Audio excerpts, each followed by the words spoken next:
Madame, Monsieur, bonsoir. Voici le sommaire de cette édition. Adolescentes ou adultes, les boutons nous enquiquinent la vie et quel que soit l'âge, les causes sont les mêmes. Comment les boutons se forment-ils et comment les éliminer?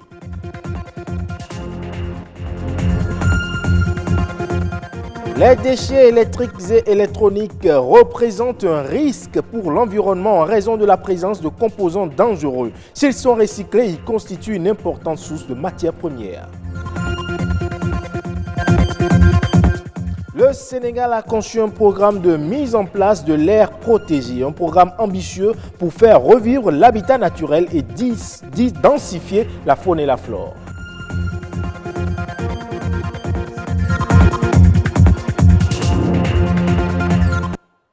Vous l'aurez certainement remarqué, adultes, adolescents, enfants et même nourrissons, nul n'est épargné par l'apparition de ce que nous appelons communément les boutons. Il en existe d'ailleurs de plusieurs types. Certains disparaissent dès qu'ils sont apparus et d'autres, par contre, plus résistants et plus dangereux, nécessitent l'intervention d'un médecin spécialiste. Yasmine Damata. Dans la plupart des cas, ils apparaissent à l'adolescence. Pour le spécialiste, les boutons peuvent subvenir à tout âge. Il en existe de différentes catégories. Ces lésions qui sont a priori des affections qui surviennent chez les enfants peuvent aussi survenir chez certains adultes. Et dans ce cas, elles sont plus sévères. La rougeole s'accompagne de fièvre et de boutons qui ne sont pas tellement volumineux. Ce sont de tout petits boutons. Et les médecins qui sont bien formés savent les reconnaître. La varicelle s'accompagne au début de fièvre. Et il y a des boutons qui contiennent de l'eau. Et également, ça s'accompagne de démangeaisons. En ce qui concerne les lésions bactériennes, souvent c'est des folliculites ou des furoncles ou l'abcès. Parfois, cela peut s'accompagner de fièvre. Après ça, c'est beaucoup plus l'allergie que nous constatons sous forme de boutons, comme vous dites. Et ces boutons sont très souvent des lésions dues à des piqûres d'insectes. Et ça commence vers l'âge de 6 mois environ et ça se poursuit jusqu'à la puberté.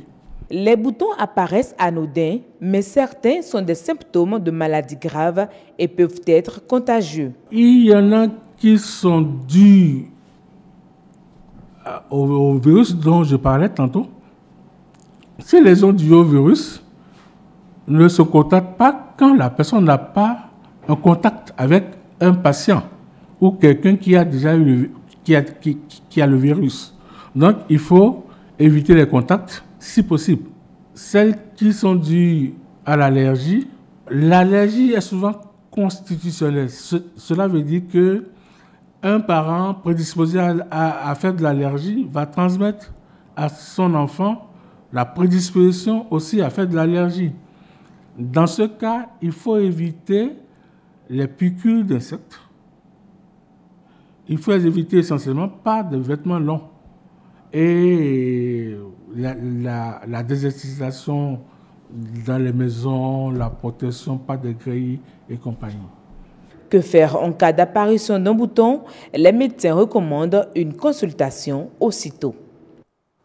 C'est une réelle préoccupation en termes d'écologie, de santé publique et même de développement durable. Les déchets électriques et électroniques très polluants se composent souvent d'éléments ayant une forte empreinte écologique. Mais s'ils sont recyclés, ils constituent par contre une énorme source de matières premières. Qu'est-ce que les déchets électroniques? À quoi servent-ils et comment peuvent-ils préserver l'environnement? Stéphane Zizidoroué nous répond. Les déchets des équipements électriques et électroniques sont caractérisés par tous les déchets issus des équipements électriques et électroniques comme le nom l'indique. Il y a 4 grandes catégories. Vous avez d'abord les gros équipements qui sont constitués des congélateurs, des réfrigérateurs, des climatiseurs. Ensuite, vous avez les petits appareils ménagers, vous avez les chauffe-eau, vous avez les micro-ondes. Et après, vous avez les équipements d'informatique et de télécommunication, les téléviseurs, les écrans d'ordinateur. Et enfin, vous avez les autres équipements qui sont les rasoirs, les téléphones portables, les torches, etc. Le fait déjà de recycler, ça diminue le nombre de déchets. Ça, c'est la première alternative. Et secondo, ça diminue la pollution environnementale dans le pays. Au niveau de la santé, ça préserve forcément la santé des hommes parce que lorsque des polluants ne sont plus dans la nature, forcément, les hommes se portent mieux. Ça crée une chaîne de valeur. Ça nous permet de faire des appareils en fin de cycle de vie, de nouveaux appareils. Ça crée des emplois et ça permet aussi de mettre en place une nouvelle filière. Et lorsqu'elle est bien maîtrisée, lorsqu'elle est bien organisée, vous avez des emplois verts, vous avez la préservation de l'environnement et vous avez aussi des ressources matérielles. Il regorge d'énormes atouts touristiques et culturels. On parle là du peuple Tamari du Bénin dont la mise en valeur peut positivement impacter le développement touristique du Bénin. Mais pour le faire, il est indispensable de procéder au recensement de ces différents atouts, ce qui ne peut d'ailleurs se faire qu'à travers l'inventaire de son patrimoine culturel immatériel. Jennifer Sativi, Bernol Togui.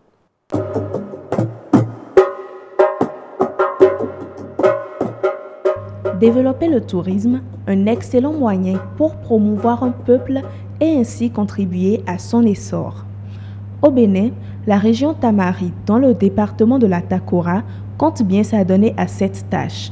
Étape 1, le recensement des biens immatériels.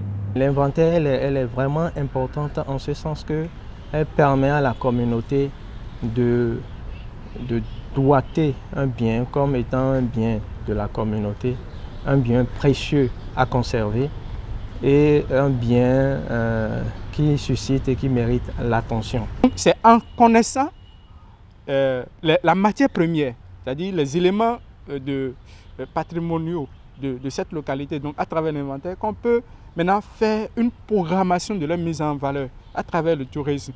Les Bétamaribais sont un peuple qui réside surtout dans les collines et dans les vallées. Ils sont principalement connus pour la construction des Tata Somba, mais en dehors de cela, bien d'autres éléments font leur richesse. Dans l'art culinaire de la localité, un des éléments importants qu'on retrouve dans cette zone, c'est la production de tchoukoutous. Et donc, il va être question de recenser tout le processus de production de tchoukoutous, depuis les graines de sorgho de mil jusqu'à l'étape finale où on a le tchoukoutou.